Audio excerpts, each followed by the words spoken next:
underneath the right side of this car. Let's get Ricky out of that thing. I hate crying right now, but it's a freaking cup race, man. You don't know when it's ever going to happen again. Let's go! Come on!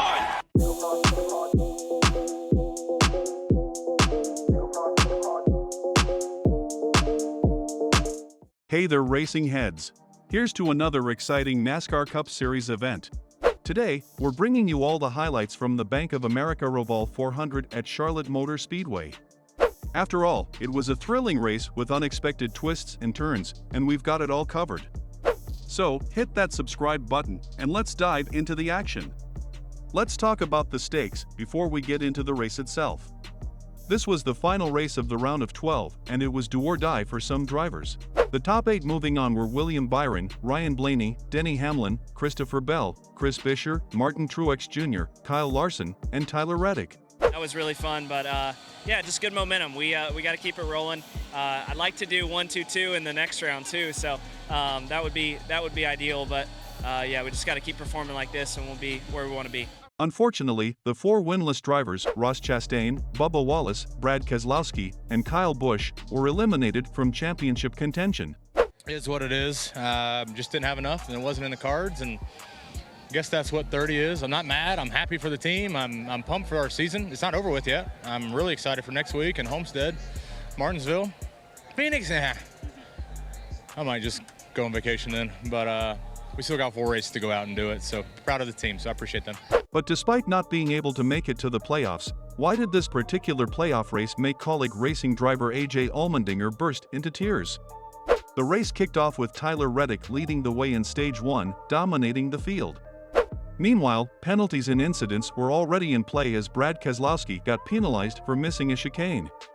Stage 2 saw Chase Elliott taking the lead from Christopher Bell, aiming to end his 29-race winless streak. But soon chaos erupted when Daniel Suarez made contact in the restart zone. You're restarting in a corner. See right here, contact right there, and that's just because Suarez was trying to go to the throttle, spun the rear tires, car went to the side. Watch and listen. Hear that? He went to the throttle, spun the rear tires, car turned to the right, jumped back out of the throttle. How many restart zones are you turning the car? Furthermore, a caution came out when Josh Bilicki hit the wall, but Stage 2 ended under caution with Elliott taking the stage win. This is going to be an awful break for Chase Elliott. He's going to lose some track position. Let's see what happened to the 78. Josh Bilicki just coming off of pit road, and just 7-car Corey LaJoie there. I don't know if Josh just didn't expect him to be there. Big contact, car gets into the wall. Looked like Corey maybe got in a little hot and got into him. I think he was passing the 78, and now let's see the 9. He's allowed to hit this box, so he's good. He's definitely fine. He actually could drive over that box and return to the track with no penalty. But Stage 3 was a game changer. Kyle Busch, who was leading the pack, was soon passed by AJ Allmendinger, who was desperate for a win. Denny Hamlin spun out in the chicane, and a hit from Mike Rockenfeller ended his race early. Yeah, I mean, I wanted to keep flipping stages, but we gotta, can't be the Miami Hurricanes. You can't run the ball when you're supposed to kneel it, So I think that, we did the best we could to lock ourselves in early, but then it just puts you in the back, and that's about it. Once you get to the back, it's, that's about it. And we tried our best, but obviously just made a mistake there and got hit. Late in the final stage, chaos ensued. Oh, and big contact there. Cindric's going to go around. Cindric was having a good day. Bubba Wallace missed the chicane. He came to a stop. Keep digging straight. There you go. That is a lot of spots he lost. But then, the race took a scary turn. Ricky Stenhouse Jr.'s car went up in flames. Stenhouse, who was eliminated from playoff contention after the Bristol race last month, was forced out of the race at lap 96 when his car caught fire. And problems for Ricky Stenhouse Jr. Fire underneath the right front. Yeah, big fire underneath the right side of this car. Let's get Ricky out of that thing. Full of smoke. However, Stenhouse nonchalantly left the car as emergency crews arrived to extinguish the flames. Yeah, we're not seeing him come out of the car yet, but that thing, there he is. There you go. He's getting out. Look at all the fire inside the car. Flames inside of the car as Stenhouse Jr. is out now. Seventh yellow flag of the day coming your way. but a huge fire for Stenhouse. Yeah, scary situation. I can't tell if it's one of those in the rocker panel behind the right front tire, but engulfed is the 47. Kim. And a little earlier in the race, Ricky did say that the car felt like it was full of smoke, but it subsided. So he did say when he was running harder, the smoke got worse. They worked on it on pit road. It hadn't been an issue since. Now we're seeing this major issue. So I'm not sure if that would have indicated what the problem was. Steve, if you were hearing earlier that the smoke was getting worse when it was running harder, what would you think?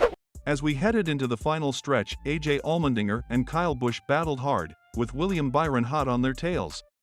But in the end, AJ Allmendinger emerged as the winner, followed by William Byron, Kyle Busch, Ty Gibbs, and Joey Logano. Yeah, I mean, I don't know.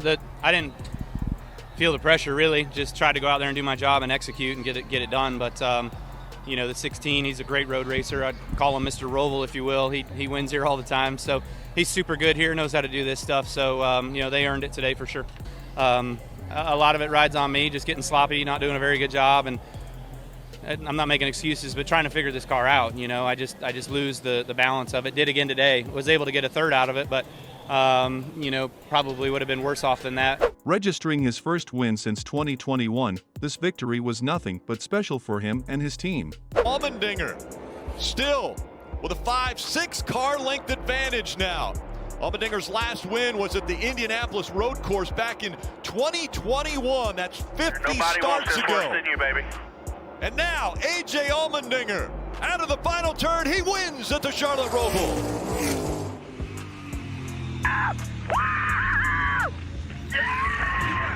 Love you, brother. Love you, man. Dinger time, baby. Good job, buddy. And this special moment got the Dinger all riled up, moving him to tears. You've won some big ones. You cried that entire cool-down lap. Why was this one so emotional? Because you don't know when you're going to do it again. And I mean, it just means the world. Like, I hate crying right now, but it's a freaking cup race, man. You don't know when it's ever going to happen again.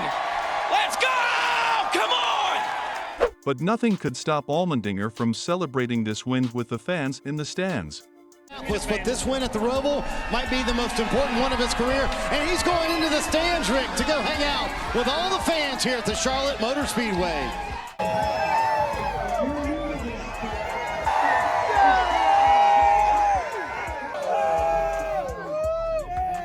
What did you think of the Bank of America Roval 400? Let us know in the comments below. Meanwhile, make sure to like this video, share it with your friends, and if you haven't already, hit that subscribe button to stay updated with all things NASCAR. Until next time, this is NASCAR in and out on Essentially Sports. Keep the pedal to the metal.